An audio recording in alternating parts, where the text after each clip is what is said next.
खंड पहिला, भगवान बुद्ध आणि त्यांचे समकालीन. एक, भगवान बुद्धांचे समकालीन. ज्या काळात सिद्धार्थ गौतमांनी परिवर्जा घेतली होती त्या काळी देशात फार मोठी बौद्धिक खळबळ माजलेली होती. ब्राह्मणी तत्वज्ञानांखेरीज तत्वज्ञानांचे निरनिराळे 62 पंथ त्यावेळी अस्तित्वात होते. त्या सर्वांचा ब्राह्मण तत्वज्ञानाला विरोध होता. यापैकी निदान 6 पंथ तरी लक्षात घेण्यासारखे होते. या पंथापैकी एक पंथ पूरण कश्यप यांच्या नेतृत्वाखाली होता. त्याच्या तत्वज्ञानाला अक्रियावाद असे म्हणत असत. त्याचे म्हणणे असे की कर्माचा आत्म्यावर काहीही परिणाम होत नाही. कुणीही स्वतः काही काम करावे किंवा ते दुसऱ्याकडून करून घ्यावे, स्वतः हत्या करावी किंवा दुसऱ्याकडून हत्या करवावी, स्वतः चोरी किंवा दरोडेखोरी करावी किंवा दुसऱ्याकडून करून घ्यावी, स्वतः व्यभिचार करावा किंवा दुसऱ्याकडून तो करवावा, स्वतः खोटे बोलावे किंवा दुसऱ्याला खोटे बोलावयास लावावे, याचा आत्म्यावर या कशाचाही परिणाम होत नाही. एखादे कृत्य कितीही जघन्य असले तरी आत्म्याला त्याचे पाप लागत नाही. एखादे कृत्य कितीही चांगले असले तरी यामुळे आत्म्याला पुण्य लाभत नाही. आत्म्यावर कशाचीच प्रतिक्रिया म्हणजे परिणाम होत नाही. ज्यावेळी मनुष्य मरतो त्यावेळी ज्या घटकांचा तो बनलेला असतो ते आपल्या मूळ स्वरूपात विलीन होतात. मृत्यूनंतर काहीही शिल्लक राहत नाही. शरीर राहत नाही आणि आत्माही राहत नाही. दुसऱ्या एका विचारधारेचे नाव नियतिवाद असे होते. त्याचा मुख्य प्रणेता मख्खली गोसाल हा होता. त्याचे तत्वज्ञान म्हणजे एक प्रकारचा दैववाद किंवा पूर्वनिश्चयवाद होता. कोणीही काहीही घडू शकत नाही किंवा थांबवू शकत नाही. घटना घडतात त्या कोणीही घडू शकत नाही. दुःख कुणालाही नष्ट करता येत नाही, वाढविता येत नाही किंवा कमी करता येत नाही. जगामध्ये मनुष्यावर जे घडायचे ते घडतच असते, हे त्याचे तत्वज्ञान होते. तिसऱ्या मताचे नाव उच्छेदवाद असे होते. अजित केस कंबली हा त्याचा मुख्य प्रणेता होय. त्याचे तत्वज्ञान म्हणजे एक प्रकारचा विनाशवाद होते. यज्ञ किंवा होम याला काहीही अर्थ नाही. कर्माची अशी काहीही फळे नसतात की ज्यांना आत्म्याला स्वतः भोगावी लागतात. स्वर्ग नाही की नरक नाही. जगातील दुःखाच्या काही मूल तत्वापासून मनुष्य बनलेला आहे. आत्मा त्यापासून वाचू शकत नाही. जगातल्या कोणत्याही दुःखातून आत्म्याची सुटका होऊ शकत नाही. या दुःखाचा अंत आपोआप होणार आहे. जन्ममरणाच्या 84 लक्ष योनींच्या फेऱ्यातून आत्म्याने गेलेच पाहिजे. त्यानंतरच आत्म्याच्या दुःखाचा अंत होईल. त्यापूर्वी होणार नाही किंवा कोणत्या उपायानेही होणार नाही. चौथ्या पंथाचे नाव अन्योन्यवाद असे होते. या पंथाचा प्रमुख पखुद कत्सायन हा होता. त्याचे म्हणणे असे होते की जीव हा पृथ्वी, आप, तेज, वायू, सुख, दुःख आणि आत्मा या सप्तमहाभूतांचा बनलेला असतो. यापैकी प्रत्येक तत्व स्वतंत्र आहे. त्यांचा एकमेकावर परिणामही होत नाही. प्रत्येक तत्व स्वयंभू आणि शाश्वत आहेत. त्याचा कशानेही नाश होऊ शकत नाही. जर एखाद्याने माणसाचे डोके उडविले तर तो त्याला ठार करीत नाही. शस्त्राने सप्तमहाभूतांत प्रवेश केला एवढाच त्याचा अर्थ समजायचा. संजय वेलठ्ठीपुत्ताचे स्वतःचे एक वेगळेच मत होते. त्याचे नाव विक्षेपवाद हा एक प्रकारचा भयंकर संशयवाद होता. संजय वेलठ्ठीपुत्त म्हणतो, जर एखाद्याने मला स्वर्ग आहे काय असे विचारले आणि तो आहे असे मला वाटले तर मी होय म्हणेन, पण तो नाही असे मला वाटले तर मी नाही म्हणेन. मानव प्राणी निर्माण केले गेले काय? माणसाला त्याच्या बऱ्या वाईट कृत्यांची फळे भोगावी लागतात काय? आणि मृत्यूनंतर आत्मा अस्तित्वात असतो काय, असे जर मला कोणी विचारले तर मी या सर्वांना नकारात्मक उत्तर देईन, कारण त्याचे अस्तित्व आहे असे मला वाटत नाही. याप्रमाणे संजय बेलठ्ठीपुत्ताने आपल्या तत्वज्ञानाचे सार सांगितले. 6व्या मताचे नाव चातुर्यामसर्वाद होते. या पंथाचे प्रमुख जैन महावीर होते. सिद्धार्थ गौतम नव्या प्रकाशाच्या शोधात असताना ते जिवंत होते. त्यांना निघंट नाथपुत्त म्हणत. महावीरांनी असे सांगितले आहे की पूर्वजन्मी आणि या जन्मी दुष्कर्मामुळे आत्म्याला पुनर्जन्म घ्यावा लागतो. म्हणून माणसाने तपश्चर्येने दुष्कर्मापासून मुक्त व्हावे असे त्यांनी सुचविले. या जन्मात दुष्कर्मे टाळण्यासाठी चातुर्याम धर्माचे म्हणजे 4 नियमांचे पालन करावे असेही महावीरांनी सांगितले. ते 4 नियम पुढील प्रमाणे: 1. हिंसा न करणे, 2. चोरी न करणे, 3. खोटे न बोलणे आणि 4.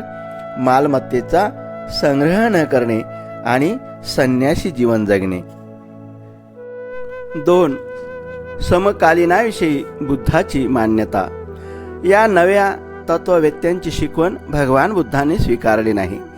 त्यांच्या शिकवणुकीला त्यांनी दिलेली अमान्यता अकारण नव्हती. ते म्हणतात, पुरण कश्यप किंवा पकुद कच्चायन यांचे तत्वज्ञान खरे मानले तर कोणालाही वाटेल ती वाईट गोष्ट करू शकेल किंवा कोणताही उपद्रव देऊ शकेल.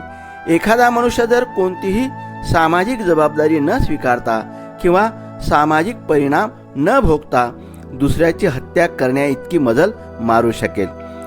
जर मख्खल्ली गोसालाचे तत्वज्ञान खरे मानले तर मनुष्य दैवाच्या हातचे खेळणे होईल.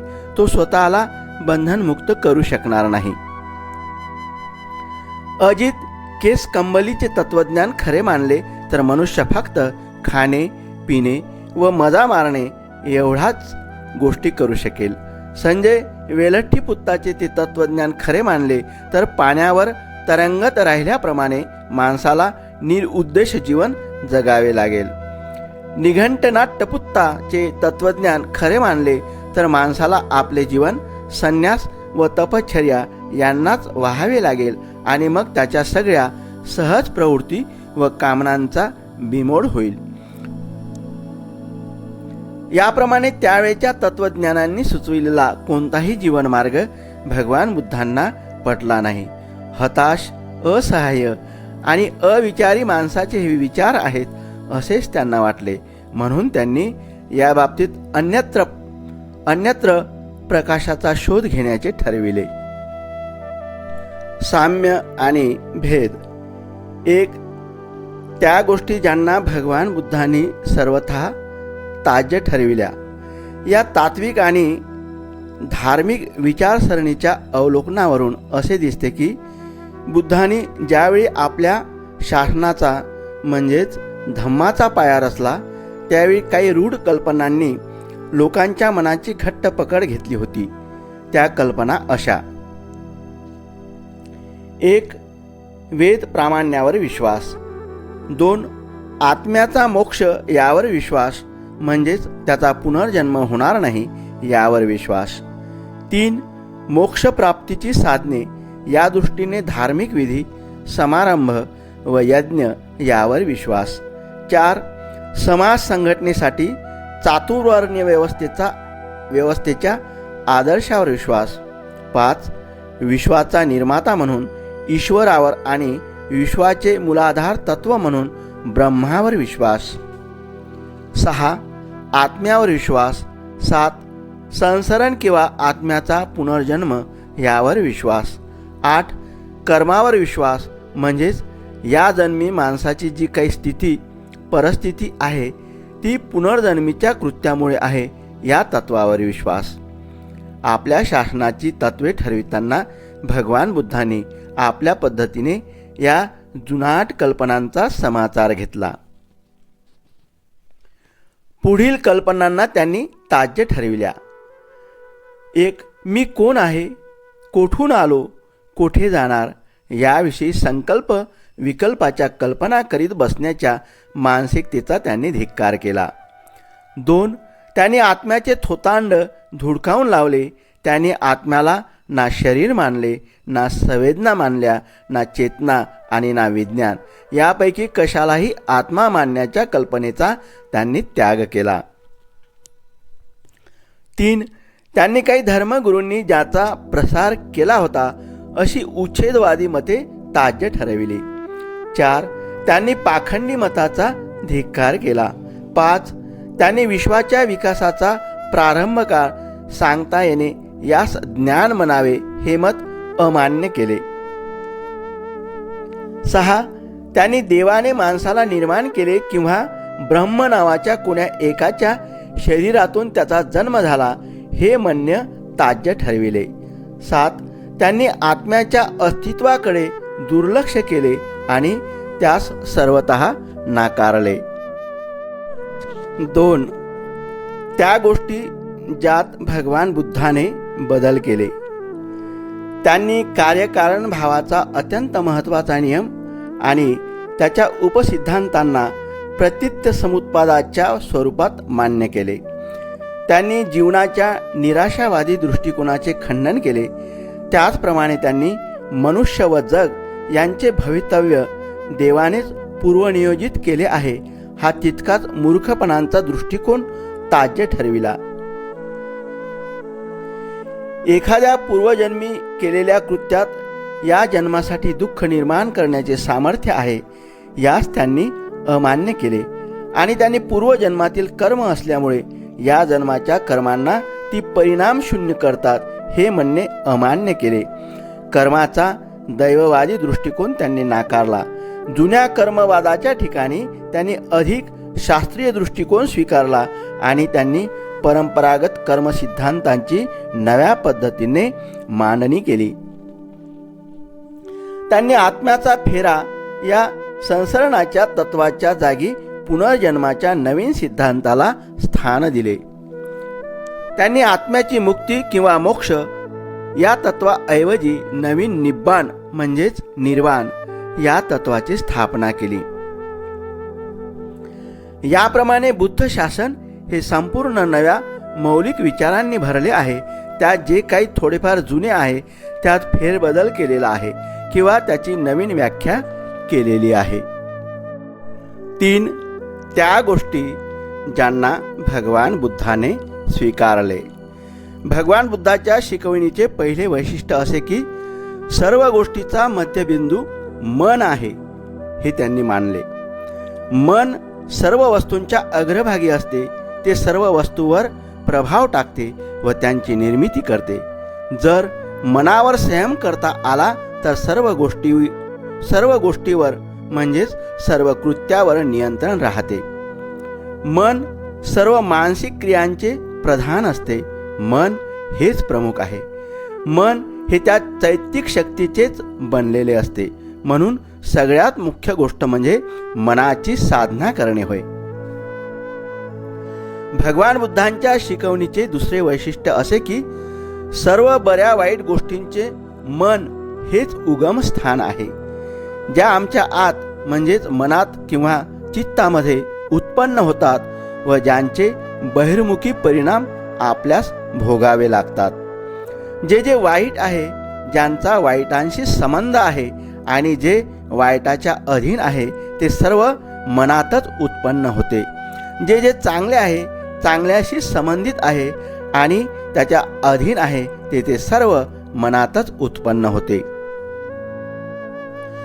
ज्याप्रमाणे गाडी ओढणाऱ्या बैलांच्या पावला मागोमाग गाडीचे चाक चालत जातात, त्याचप्रमाणे अशुद्ध चित्ताने जो बोलतो किंवा कृती करतो त्याच्या मागोमाग दुःख येते. म्हणून चित्तशुद्धी करीत राहणे हे धम्माचे सार होय.